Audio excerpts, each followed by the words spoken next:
No heroes. No heroes.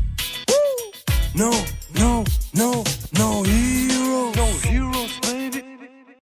Yo, what's up guys, and welcome back to another deck profile video here on our YouTube channel. My name is ABRAR from Team noHEROES, and yeah, we got a deck profile with myself because I was managed to win the first OP07 local that we play on release day of OP07 with Black Yellow Luffy, starter deck Black Yellow Luffy. Yeah, my main deck since the release of the starter deck, and in my opinion the most consistent and the best deck in the format for OP07. And yeah, we played the local at our main local store Heroes in Mönchengladbach. Shoutouts to everyone from Heroes in, the best local in Germany and one of the strongest locals in Germany for sure. The local was with 40 players, we played 5 rounds and I was the lucky one to win the whole local. Yeah, with the best deck in my opinion. The games was amazing, every game was so close, and I think it was the best practice for big events for everyone to play. So if you want to have good training, the best practice, just come to Heroes in Mönchengladbach. We have 2 locals in a week, Friday and Saturday. Just hop in if you want to play, if you want to train, and yeah, it's the best training, I can say that for sure. So let's start with the rounds. So first round I played against Perona, Genkai, shoutouts to Genkai. I think this game was really close, but yeah, I won it. Second round was against Lucci, David, one of my craziest matches for sure. So Perona, Lucci. Third round was against Xia, I think. Yeah, it was Xia, again Lucci. Also I won that one.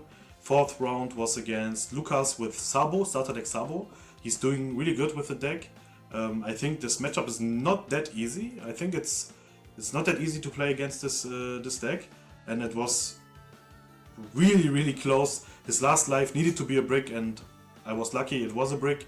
And the final round was against Brian from Team noHEROES with again Lucci. I can say it was my craziest match I ever had, or one of my craziest matches. It was so crazy. He got 3 Morias, 10 cards in hand. I needed my 3rd Moria and I top decked him to win the match. It was crazy.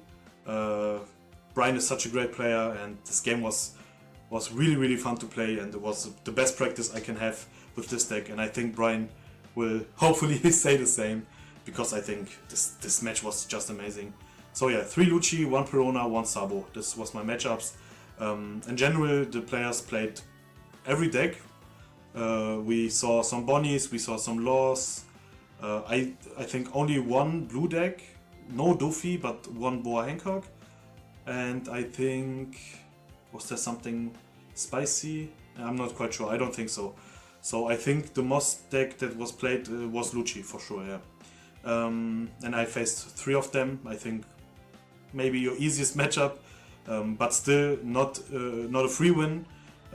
Especially if your opponents are playing a list that is good against your deck with 6 cost Brook, 5 cost Zombie Luffy, or 8 drop Isho, and my opponent was playing all of them, so it was really tough to play against Lucci, because there was no game that was so easy for me. Every game was really close. So yeah, let's start with my deck. I will show you my deck now, because I think the list in general, of course, the staples are the same. I saw some lists with Kuzan, some lists with Thunderbolt or Amaru still. Of course you can play whatever you want. In my opinion, Kuzan build, I need to test it. I think it is not bad to play the build, but in my opinion, to play the best and most consistent deck, I think my deck list maybe is the best one to pick. Because in my opinion you have 2 flex spots, but I will come for that at the end, because you will see the card that is the flex spot in the deck. So let's start with my deck. So the first card that we have, of course, 4 times Monkey D. Garb. The search of your deck, I think you need to have at least one of them at your starting hand, or just on your early game, because you need to see your key cards for every matchup. So like, let's say you play against Lucci, you need to see Sabo. Garb can pick up Sabo, the little one and the big one. So Garb is important. That's why you need to play 4 of him. Same goes for the event card, the 3 Border Bond. just play 4 of them. Of course, it can be a brick at the end, but you can discard it with Sabo. You can also discard it with lead ability, so you can just get rid of it. But I think this card in general is really good, especially if you want to go for game. You are searching for one especially card, let's say Rush Ace, and then with this card you can just search him. So, and it's a trigger activate main, so pretty good card. Next one, of course, 4 aces. In my opinion, the weakest one out of the brothers, because I think Rush Ace is not that important, in my opinion, like the other cards. Of course, to have a rush, to make pressure, it's always good. The 5-cost ace is a really good card. Only problem is you need to have 2 or less life, but I don't think it's a problem with Luffy.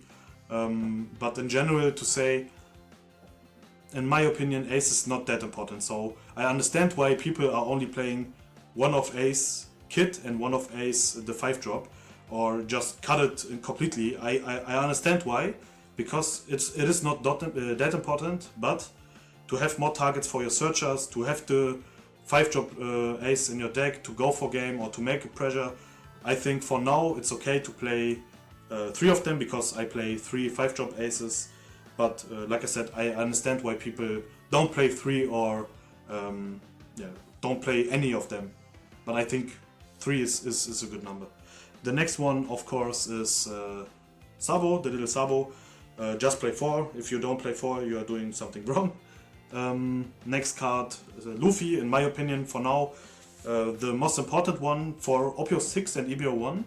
It was not the most important one. I think Sabo was more important. But with the Eket Luffy, crazy support for this deck, this card you need to see in nearly every matchup. Against Law, against Bonnie, against every matchup, you need to see at least one little Luffy to play the 5-drop Eket Luffy or the 5-drop from the starter deck. These cards are really important. Next one, like I said, 3 Rush Aces. You can play 0, you can play 4, you can play 3. In my opinion, 3 is the right number. 4 Sabos, best blocker in the game with Rebecca, and against Black, this is the winning condition. This card is just crazy. For Luffy, also really strong card. In my opinion, the MVP against Law with the Eket one, so both are the MVPs in this matchup, because you can self-awaken with this card. He's an 8k swinger, and also your opponent needs Otama or Gordon or Race Max or Double Gordon to remove it, and that's really important. And also 8k swings hurts a lot for Law, so he's really important. And the last one is the new one, Eket Luffy. First of all, the artwork of this card is just crazy. I love this artwork, and I love this card. This card is broken, I can say that. This card is broken. It was for sure my second MVP. I got one more card that is an MVP for Friday, but this was the second MVP. This is the reason why your Law matchup is not that tough anymore. It is still not free. It is still not favored. I think it's even 50-50. If you can get rid of Shuraya and Bonclay with this card, then you are safe to go, because you need to see that. Especially if you have it as a trigger and then use it with your lead ability to pop something. So you use it 2 times. You are pretty far in what's the English word for it? You are doing good then. We are doing good then. So Luffy is a crazy card. Why 3? I think in my opinion 3 is enough. You don't need to see 4 of him. But if you play less than 3, I think it's not enough. So in my opinion 3 is the right number to play. So guys, play 3 of them. Now the 2k counters, I play in general 10 2k counters. I think these 8 2ks are the one that you need to play 4 times, Hiyori and Flampy. In my opinion, the best 2ks in the game with Beji. Hiyori is broken because it's a combo card, you can do a combo play with it, and also you can just take a life, and if you are on 1 life, you can take the 1 life, and you don't need to put a card inside, so you can just go to 0 life, then use your lead ability, put 3 5-drops from a trash into your life. You have a lot of combo plays with it. And Flampy, Self Awakener, draw advantage, a 2k counter, and one of my favorite artworks in the game. I love this artwork so much. So play 4 of each, and the last 2k is of course Makino. I was playing 4 Makinos, so in total 12 2ks.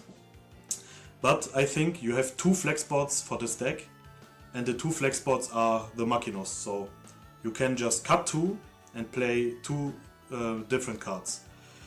We will come to it at the end, because I will show you for what card I decided to play. But yeah, if you want to make some space, cut Makino. Makino is still a really good card, but for sure the weakest 2k in your deck, and that's why to go for 10 2ks is pretty enough, and you are good to go. So the best card in the game, of course, is Airdrop Moria. I don't think I need to say anything about this card. It is the best card in the game. It is the most important card in this deck.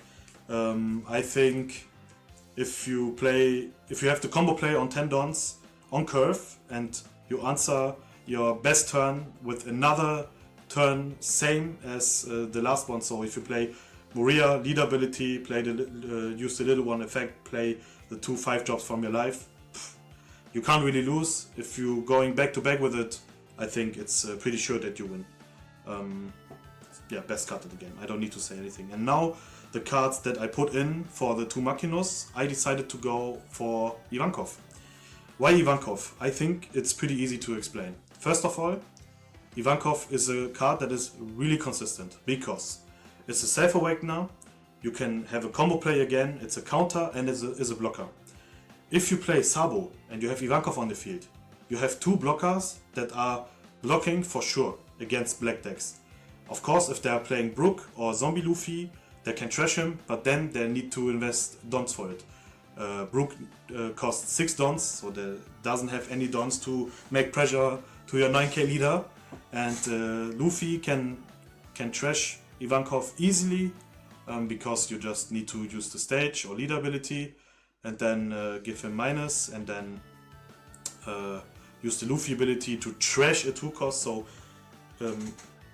yeah, he can get rid of Ivankov, but most of the time you are pretty safe with Ivankov and Sabo on the field.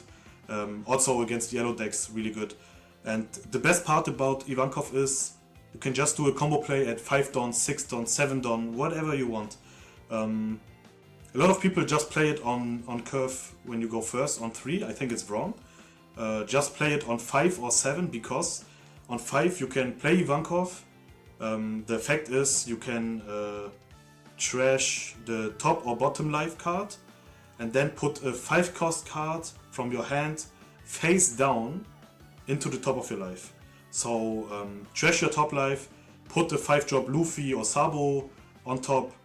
You have 2 dons left, play the little one, reveal your top life. Of course, you know the top life, and then you can just do your combo play. And especially with the Egghead Luffy, you can put on top, because he's a trigger. You don't need to play the little Luffy then, just use it as a trigger to get rid of something from your opponent. And Luffy goes into your trash because you put the life face down on top, not face up, because if you put it face up of the leader, because of the leader ability, you need to bottom deck it. But it will go face down into your top life, so pretty strong card. And one thing to say about this flex spot, if you don't want to play Ivankov, then play 4 Makinos. I think these 2 are the only consistent options that you have with this deck. So just go for 4 Makinos or 2 Makinos and 2 Ivankovs. There's also a possibility to play Ice Age. I see some lists with Ice Age to get rid of 9-cost Zoro that is played in Bonnie, or to get rid of 8-cost Kid. So Ice Age is also a card. I understand why you play Ice Age. I think it's not a waste to play it, so you can play it, but in my opinion it's not consistent to play it, because in the most matchups you don't need it. Against Law, against Bonnie, maybe it's the only matchup where Ice Age could be good, but against Law, against Lucci, you don't need Ice Age that much. And the problem about Ice Age also, your best turn is on 10 Don with the combo play lead ability into Airdrop Moria, or otherwise Airdrop Moria into lead ability. So you don't have the Don to play Ice Age. If you have 10 Dons, you play Ice Age, you will for sure skip your best turn that you have with this deck. That's what is the problem about Ice Age. That's what I mean about this card makes your deck less consistent, but still you have great plays with it, with this combo, of course. Only with this combo, because he's the only card that can KO something from your opponent. You can get rid of 9 cost or less with Ice Age and Luffy in combo, and you draw a card with the Luffy. I forgot to manage that. You KO a 4-drop, if you got 2 or less life you can trash him. KO a 4-drop from your opponent and draw a card. This card is just crazy. With Ice Age, it is a good combo. Maybe I will test it for sure. But for now, for the consistency, I was going for Ivankov, and it was the right call, because this card was the MVP from Friday. I can say that for sure. MVP for Friday with AK Luffy. Yeah, these two was doing really good. And I will test it, maybe Ice Age next week, or no, not next week. Next week, guys. Utrecht, first offline regional for OP07 from Team noHEROES. We will see finally OP07 offline regional. Yeah, I think we have the first one in Europe, and I'm really hyped about this. I will not play, of course. I will do the I will be the moderator for the weekend, but we will have a commentary live on Twitch, so we will live stream it at Saturday and Sunday next week, guys. So it's the 6th and 7th of July, I think, something like this. So just a Saturday and Sunday that will come now. Just check out our Twitch channel, noHEROES. Yeah, we will live stream the Swiss rounds Saturday and the top card on Sunday, and I hope to see some crazy decks, some spices, maybe some leaders that that surprises us, like, let's say, I don't know, Brona that is going into top card or top 8, because I think Brona in general is doing good, but I want to see how the players are playing this deck now for OP07, especially with every deck. I want to see crazy matches, crazy decks, maybe some spices. So check it out, guys. I think we will have a great weekend there. And also, if you want to play, the main event is sold out, of course, but we have a lot of side events, and the venue is open for everyone. So if you want to see the matches, just come in. If you want to play side events, just come in. It's in Utrecht. We have a link in our bio. You can check it out, because you got the Discord, our Discord channel. All informations about our Discord channel, about every event is on our Discord channel. And just check out our social media channels in general: Instagram, Twitter, Facebook group. We have everything there. Discord is really important. So Instagram and Discord is important, because you will be updated for every news, every event, and a lot of other things. So check it out, guys. And yeah, I think this is my deck for OP07. This was the deck I played at Friday, and in my opinion, this deck is the most consistent deck. Let me put the cards clearly so you can see everything. And I think this is good. Yeah, so you have a picture with every card. And yeah, just comment in the just write in the comment section what is your main deck from OP07, and if you are playing Luffy, what is your deck list? What are your spices? Just tell me, maybe we can discuss about it. And if you got some questions, if you want to have some training against Black Yellow Luffy, write it in the comment. Just text me. Maybe I have some time to play with you guys on webcam, and maybe you would have a good practice against this matchup. So, because I think I'm doing good with this deck, so I hope I'm a good training partner for it. And yeah, guys, I think we coming to an end with this deck profile. I hope you like it. Leave a like on this video. Like I said, comment down below what is your deck for OP07, and if you are playing Luffy, just tell me what is your spice into Luffy. And yeah, guys, thank you for watching. See you next time. Bye bye.